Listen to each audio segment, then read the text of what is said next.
All righty, and today is Friday, March 27th, 2026.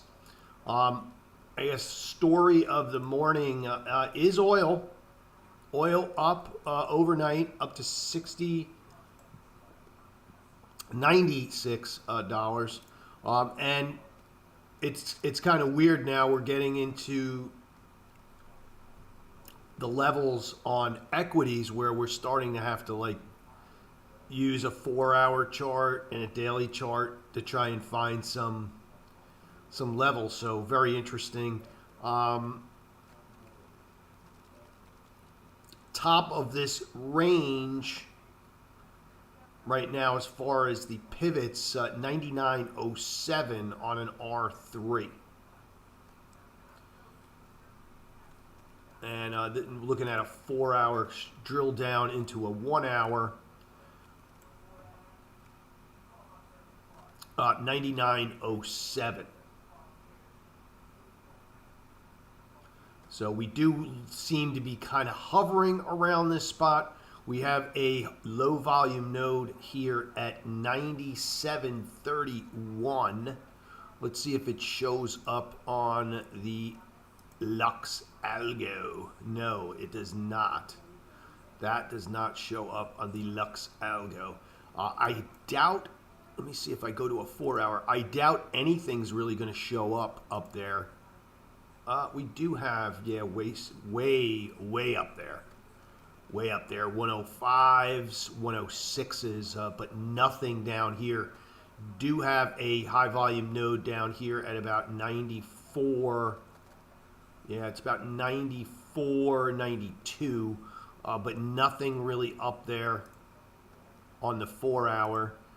But again, as I said, I see something here. And also here we kind of made a peak. We'll see what happens. I mean, I'm sure it's all headline driven. Very difficult to kind of wrap your head around technical analysis when, one headline comes out and basically just blows all that stuff to hell. So that's kind of where we're at in crude. So goes crude, so go the markets. Still kind of the case. I have not been trading crude, so I can't really weigh in on whether, look, I mean, from the chart here, it does look like we kind of topping out here for the day, but who in the hell knows? I see bonds are actually under pressure again. We have this level down here that we tagged earlier in the week. 112.02. Couldn't quite get down there, and we kind of bouncing right now at about this 112.03, 04, right where we're at right about now. And we will see if this does, in fact, show a sign of support.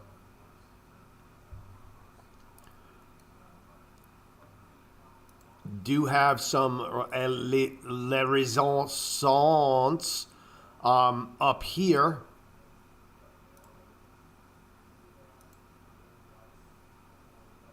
At 113.25.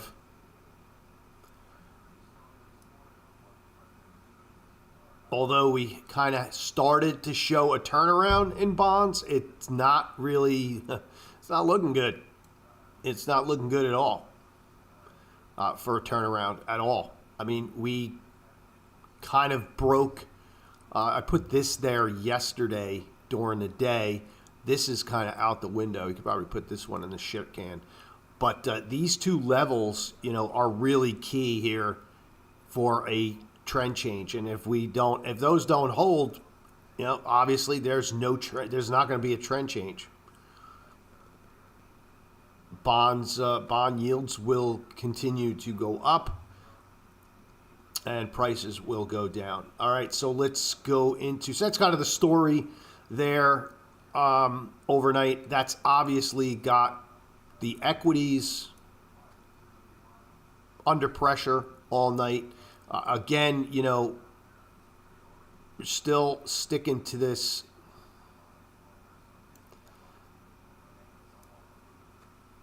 I'm actually going to get rid of that and put a new one in.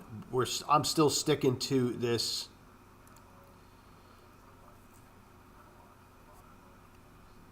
lower highs. We have not, since we had that big, huge run up back earlier in the week on Monday that, everything's over. We have not really been able to test those levels or even get close to them since. And we continue to make lower highs. And that's, got to be concerning for anyone right now who's a bull. I mean, if you're bullish, that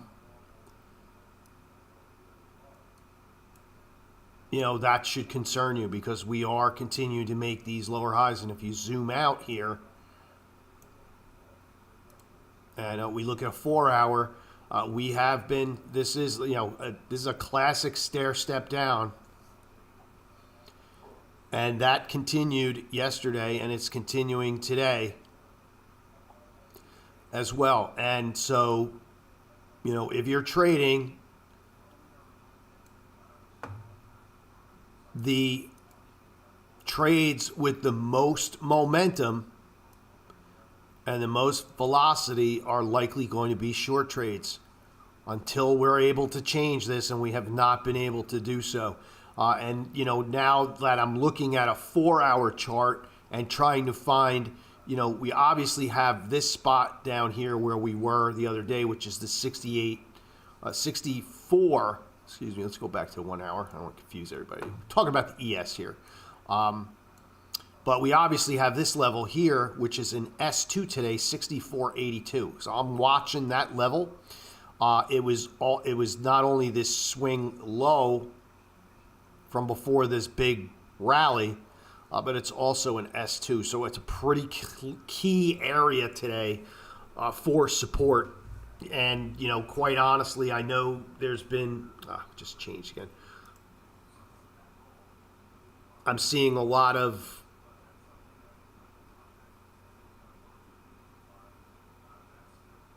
speak out there in La La Land about these 6,500 levels, being, the kind of line in the sand that's going to mark whether or not, we're in a bear market, we're in a bull market. I honestly don't wrap my mind around what somebody wants to put a fucking label on it. I'm just out to look for a trade. You know what I mean? Bull market, bear market. To me, it's all just marketing terms for people in the investment world to kind of get people to fear monger them into changing investments, right? And there's an old adage in the investment business, and knowing this, being person in it, is an old adage that if money is not moving in clients' accounts, nobody's making money, including the broker. So, and that still holds true today, even though a lot of them have actually changed their commission structure where they're like performance based.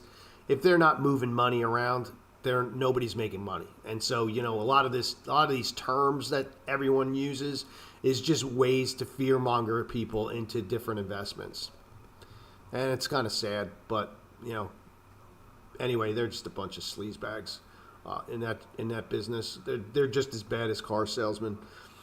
Anyway, we're going to be watching that level there, that 64.82. I already have an alert on it.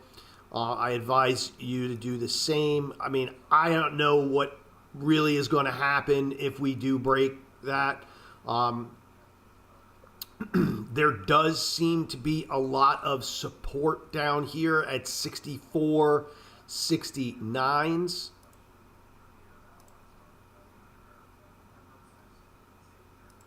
And I will put there's nowhere for me to put a line. You can see that right there. And I will turn it green.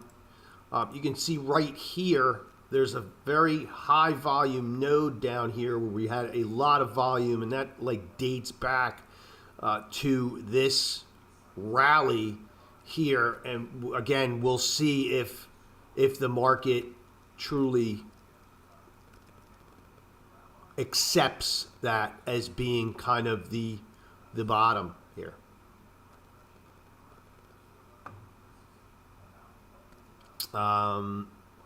That's it, folks. You have these levels. I'm not really going to go into them.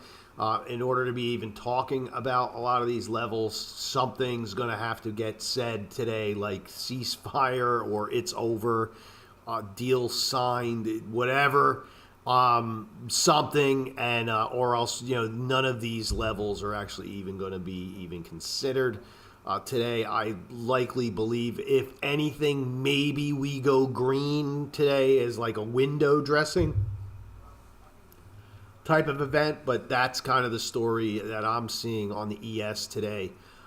So, buckle up. I'm likely not going to trade much at all today. I think it's going to be, a continued chop house, just like it's been for the last week and a half, 2 weeks. It seems to be getting increasingly tougher to really hang in on trades.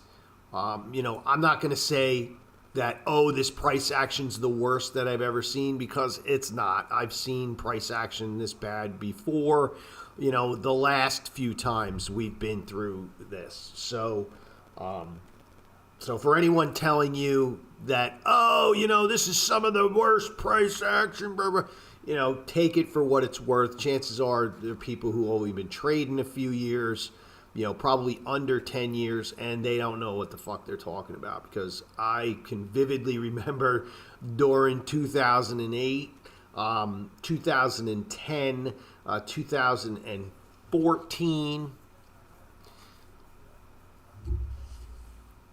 if I'm going to date myself, I can honestly remember many of those times market action being fucking miserable for not just a couple of weeks, fucking months. And we weren't getting the movement that we're getting now. You're talking about markets that were moving probably a tenth of the speed. Even though they were going down, they were moving at the tenth of the speed, and it was 10 times more painful than anything you're seeing now. At least these markets are moving. When they do move, they move fucking fast, and they're violent. And you know what? I would rather that than be sitting there in something and being in a losing trade and then hanging in there for an hour, to hit my stop, as opposed to it, hitting my stop after about 5 minutes. So trust me, it's not the worst price action. It's probably the worst. It's probably the most unique price action that I think a lot of these newer traders have experienced, because quite honestly, if you only started trading in the last 5+ years or so, you really haven't seen, you can say, oh yeah, but you really haven't seen markets that are slow and miserating. Markets have gotten so much better and so much faster now that, I actually enjoy it a hell of a lot more, because again, I would rather, so that's NASDAQ, by the way. I would prefer to have things happen fast and get me out of the way, especially being a stop, than sit there and just be mercilessly slaughtered and cut apart and be in things and sit in things for an hour, 2 hours, and just be like and nothing is moving at all. So just be thankful the markets are doing what they're doing and how they're doing it, because trust me, in the long run, it makes it much, much nicer to trade. NASDAQ, same sort of thing. We're kind of sitting right above S2. I don't really see anything. Let's see. Let's go to I think you have to go to the daily. I'm not really seeing anything on the NASDAQ down here at S2. Other than that, it's a pivot point. Underneath S2, I'm actually looking at that level down there. Those 23,518s look more interesting to me than S2. But who am I to say and mess with a pivot? But again, if I was actually looking for something down here to give me some hope for a bounce, I'd be looking down there at that level, 23,511s, as opposed to the S2. So that's really the NASDAQ. And I'm not looking at anything up here because I honestly do not, again, unless something comes out that there's a ceasefire or something, I don't think we get back up. We may get back up to the pivot. I would love to say, yeah, we're likely going to get, I don't think we're going to get above, again, unless the news headlines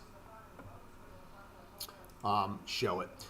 To me, the Russell, and talking to my son who's new to this now, he's actually started, and he's blew up a couple accounts. He's on the verge of blowing another one up. But you know what? It's all part of it. I don't care. It's, it is what it is. I turned him on to the Russell. He's trading the NASDAQ because I know all you young bucks out there and all you people in these trade rooms, they all trade the fucking NASDAQ. And you know what? That's great. And I envy you that you're able to do it. I can't. I can't trade that thing. To me, it's a fucking mess. It's a fucking mess, and I think especially now how it's trading, to me, I have to use too wide of stops. So I kind of turned them on to the Russell. I enjoyed trading the Russell. I pretty much trade this. I would have to say, if I look back, this is literally my predominantly traded index, and I prefer it. But as far as the Russell's concerned, it's held up a bit better than the others, meaning that, look, it's down, and I get it, and it is down, but it hasn't been getting rocked the way the other indexes have, and it has held up much, much better. Although I will say it didn't really have as big of a gap up during the W1 candle. I'm going to probably label this now because you can see it hasn't been really that wicked of a sell-off, and again, it has held up, and likely the reason for that is that the Russell being mostly made up of domestic companies, they're likely less impacted by global events. And I'm not going to say they're not insulated against them, but they're less impacted because they are not as exposed to the foreign markets, and currency exchange and interest, right? The only thing that's really very detrimental to these smaller companies is interest rates, which those haven't been very favorable for them either. But anyway, with that being said, overnight, if you actually took an S2 on the Russell, it actually worked out for you. We got it. It came down. It touched. It actually had a nice reversal, and it's actually been rallying and rallying since. So that's kind of off the table. So we're not going to be looking at possibly if we get back down there again, maybe we have another bounce. Usually, and historically, when it makes a second touch, it's not as likely to bounce. So I'm not going to be really. I'll mark it today, but I'm really not going to be paying much attention to it. As far as levels are concerned, notwithstanding anything major happening, this R2 at 25.56 and yesterday's highs being at 25.88 and change, this is going to be, if we indeed get up here, this could likely be the trade of the day. I don't think it's probable, honestly. I don't think it's going to happen. But nonetheless, I'm going to mark it anyway. I think we get a lot more resistance up in here in this range at 25.32s. And I will actually mark that because I'm more likely to believe that that is going to be an area today that I could possibly take a short in here. I kind of like how the profile kind of eases off in here. You have a big volume hole in this area all the way up to R1. So if I was going to say anything, if we get back up to this area, I'd really keep an eye on it. And if it actually doesn't, and if it can't get up through here with any kind of mojo, you're likely going to get a pretty nice reversal there.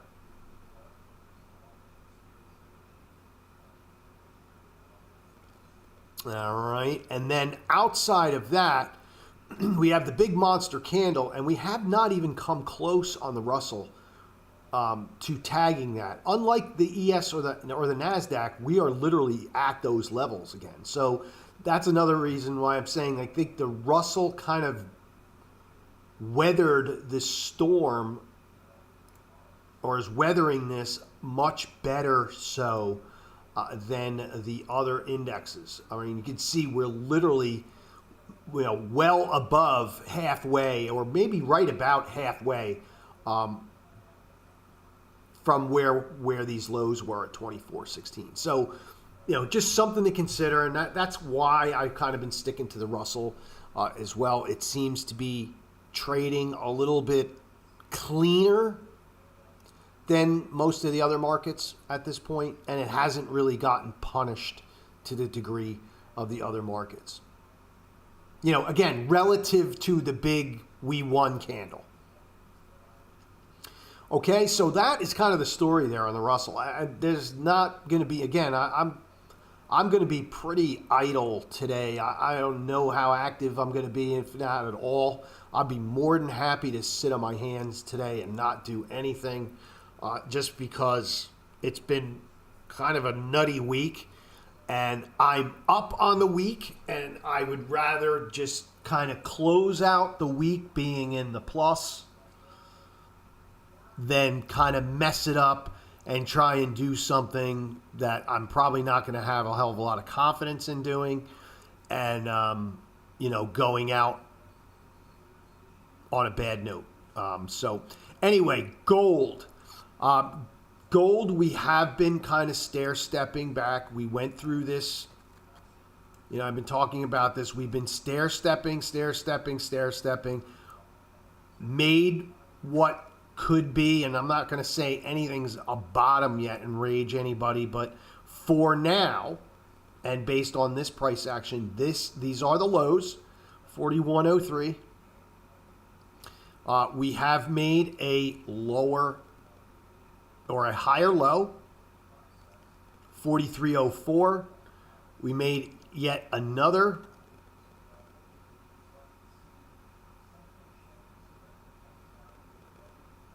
lower high, or a higher low, a new higher low, but a new higher low. And at this point where we are in the price action, that is kind of the game changer here. So I would definitely mark that. It's yesterday's lows, 43.48. And as long as we stay above that price and we can close above that price, I believe we can go into next week with a bit of a bullish, or at least a more bullish sentiment on gold. And we may have truly a trend change. Now, although, again, we kind of made some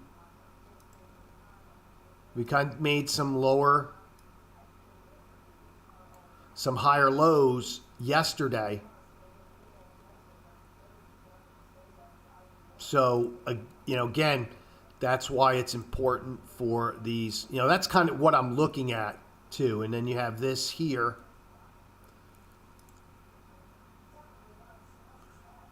So we need to get through some stuff today, right? We need to close above these levels, and we need to take out at least one of these today, but it's not completely important. I'm putting it up here just for aesthetic reasons, just to show a visual.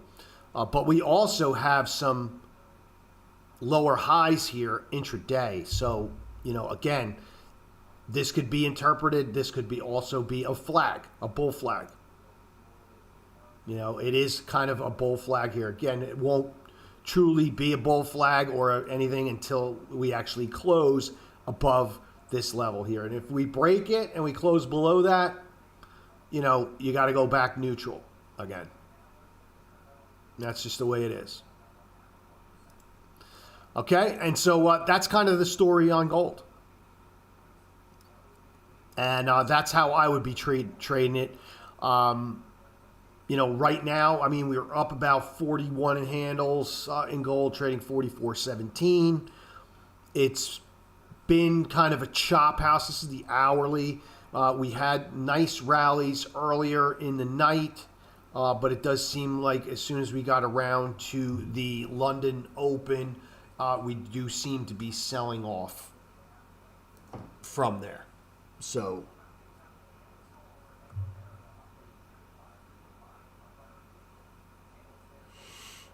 all right, and that's kind of it. I don't have much of anything else. I don't see anything even setting up here today. I'm looking at the Russell. I see us just kind of meandering. Kind of missed the trade overnight. If I was going to take anything, I would have taken this last night. And as far as anything else, you're kind of in that no man's land now on these markets where pick a direction, and we're just meandering. Because even when I go and drill down and I go and look at order flow,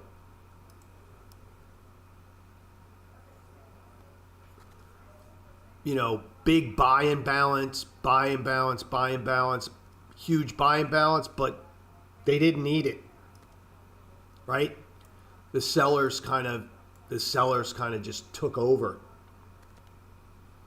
here and didn't carry it. The buyers couldn't carry it. So, again, we will see.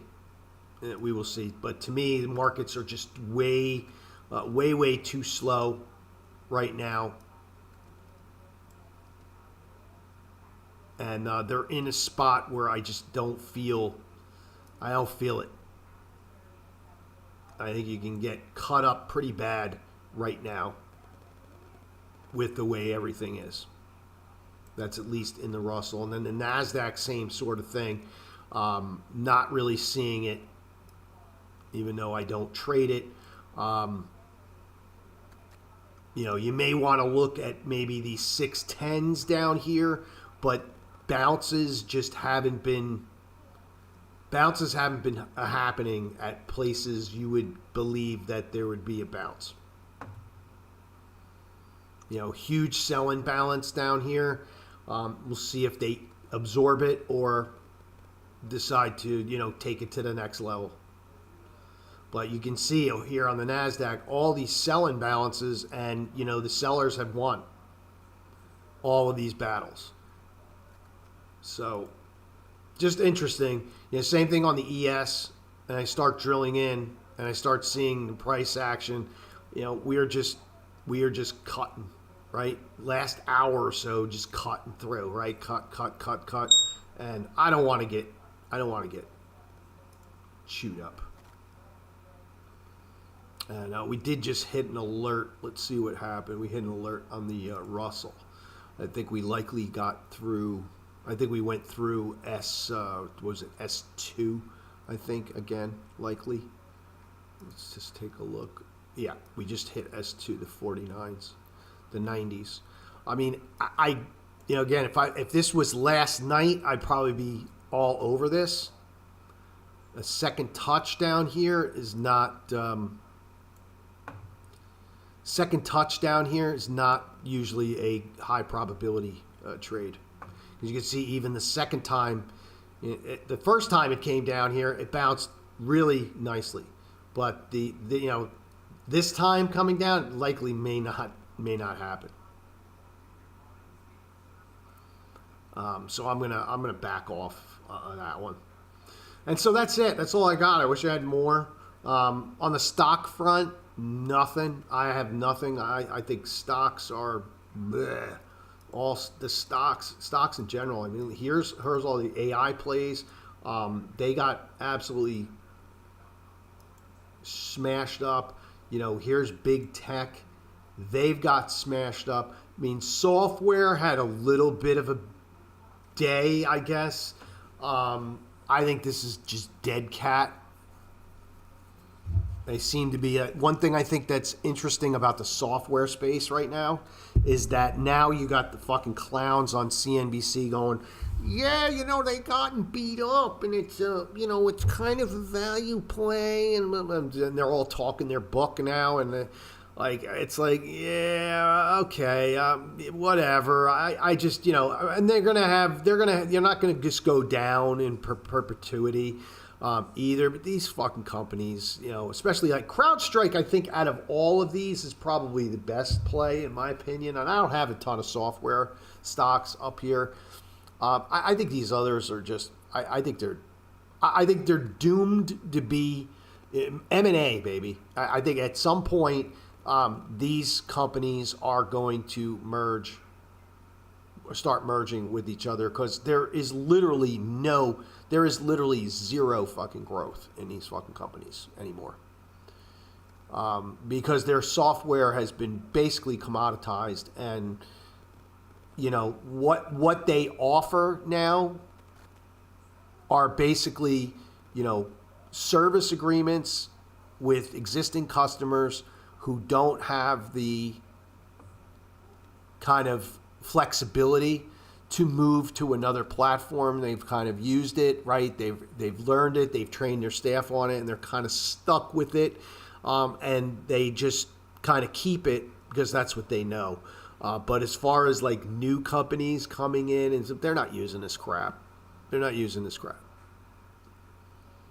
A lot of them are using open source, smaller software, smaller SaaS solutions. I just don't see the growth in here at all. And I think you're going to start seeing these companies merge. Would not surprise me in the least bit. So anyway, that's kind of my story there with those. And you can see the only things that really kind of had any real staying power or has any real staying power has been Apple and surprisingly Netflix and IBM. And, and other than that, the only stocks that have really been doing well is anything in energy, which you would which I believe is going to be kind of like the way things go here. And if I was going to change the list and go to the ETFs, I mean, everything in the top of the list here is all energy. USO, XOP, XLE. These are some natural gas. Utilities have also held up. Surprisingly, biotech has held up extremely well during this whole thing. But then you look on the other side, semis, even some of the metals, and in some of the industrial type stuff has just gotten absolutely blasted. Technology, anything technology, anything tech, also kind of getting blasted apart. Housing getting blasted apart. And airlines, right? I mean, airlines to me could be a good play at some point, but right now, no. And, when this is all over, I think you'll see the airline stocks kind of take off. But until then, you're going to be stuck. You know, but that's kind of the story, and that's why I've stayed in cash. I really haven't done any volatility trades and all this other stuff, because how can I do volatility trades? Right? Look, knowing like what I know, and I know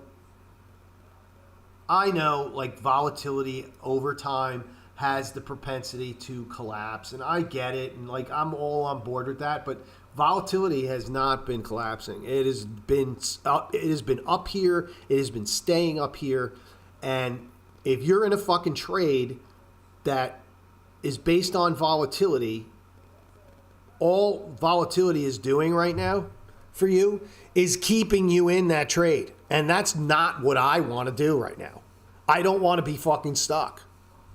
So until I start seeing some real collapse in volatility, I am not doing any volatility trades. I have 2 volatility trades on.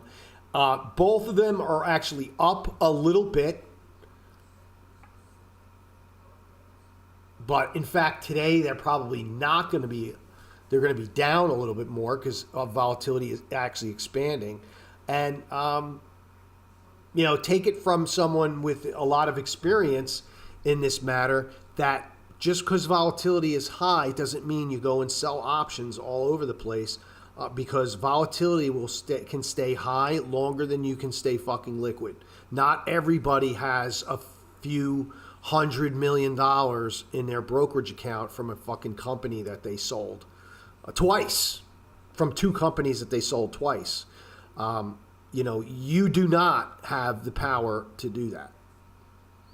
And just take it from someone with experience that these strategies, although they're normally very, very good when market conditions are relatively normal, but when market conditions are like they are now, fucking be careful. Because you can get ripped apart, especially if you're if you're not in risk-defying trades. If you're in a risk-defying trade, you know, you're in a risk-defying trade, so you don't have anything to worry about. Just be cognizant of, you know, trades that aren't risk-defined. You know, your strangles, your ratio trades where you're naked. Those are the trades that can literally just fucking torch your fucking account. And they've probably gotten scrubbed from the internet, but if you can go and look, and I want to say it was back in I think it was 2016 or 2018.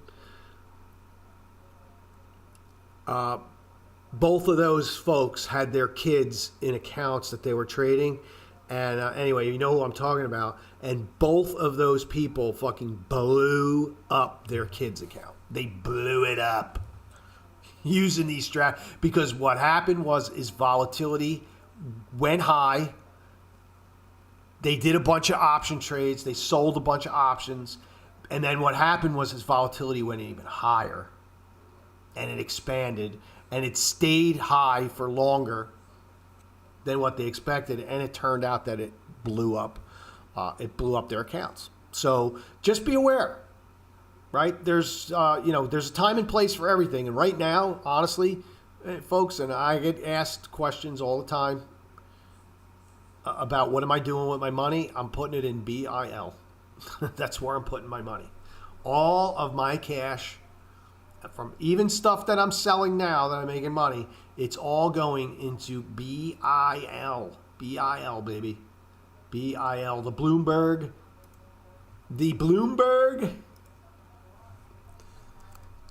1 to 3 month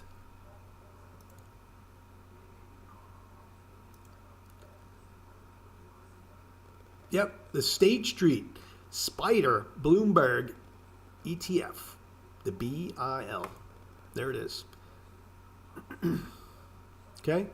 That is what I'm putting all my cash. You see, it goes nowhere. And the reason it even goes up and then it goes down is that when they pay and they go ex-dividend, right, it goes down for the dividend, just like kind of a stock. So It does a lot of that. So you're going to see it go up, but it's not really made to go up. And the reason it goes down is it goes ex-dividend, and it pays every month. And it pays about market rates. I think it's about 3%. I think it's about 3%, 2.5% or 3%. Yeah, and I don't care. And I have a ton of money in there right now. And that's what I'm doing with my money. And if things change, yeah, I will start taking money out of there and putting it to work elsewhere. I just don't see a spot to put it right now. And because I'm not buying the dip. Because I don't think the dip is over. And I'm not trying to time it.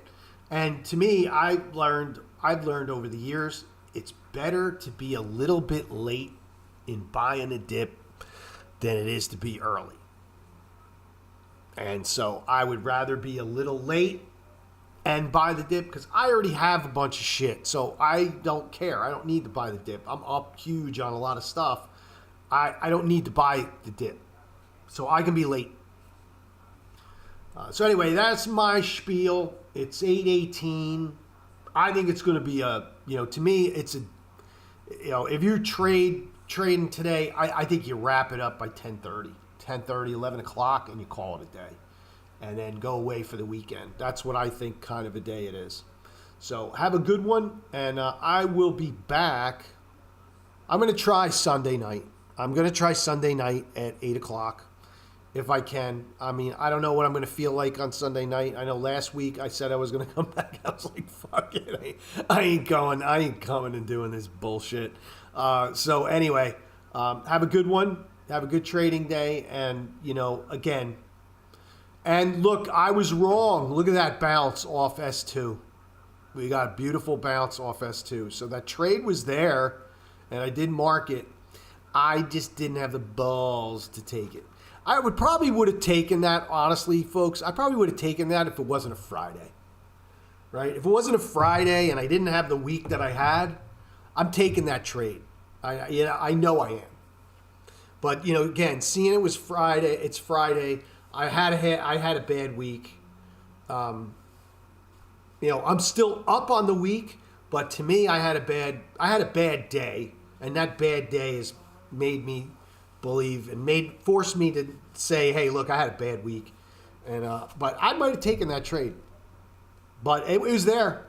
You couldn't be greedy, but you definitely had a banger there. You definitely got about 4 or 5 points out of it, and if you did like an all in, all out, you probably could have made, if you did the big boy contract, you could have made a couple hundred, and if you did the micros, you could have made 40 or 50. Again, high probability trade, and you wouldn't even have had to use a very big stop at all. Your stop could have been, 10 ticks, could have been real tight. So anywho, I'm going to wrap it. Have a good weekend, and I will be back